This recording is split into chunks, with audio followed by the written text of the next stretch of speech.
I think I'm in love.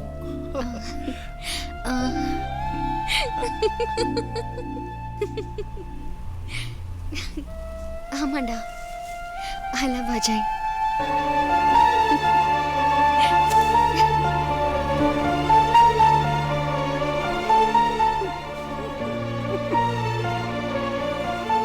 Fantastic choice, sir. Made for each other. கரெக்டா தப்பான்னு தெரியல. என்னை விட அவனை பத்தி உனக்கு தானே நல்லா தெரியும். Right choice, Pooja. இதுல செகண்ட் தாட்ஸே வேணாம். எனக்கு உன்னால தான் அவனை தெரியும். அவனை பார்த்தாலே பேச்சே வர மாட்டேங்குதுடா. சோ எனக்காக நீ அவன்கிட்ட சொல்றியா? ஹேய், அவங்க லவ் அவங்கவுங்க தான் சொல்லணும். ம், அது ஒரு தனி ஃபீலிங் தெரியுமா? பயமா இருக்குடா. எதுக்கு பயம்? நான் இருக்கேன்ல. இப்பயே போய் சொல்லிடு. லவ் வந்தா லேட் பண்ணக்கூடாது.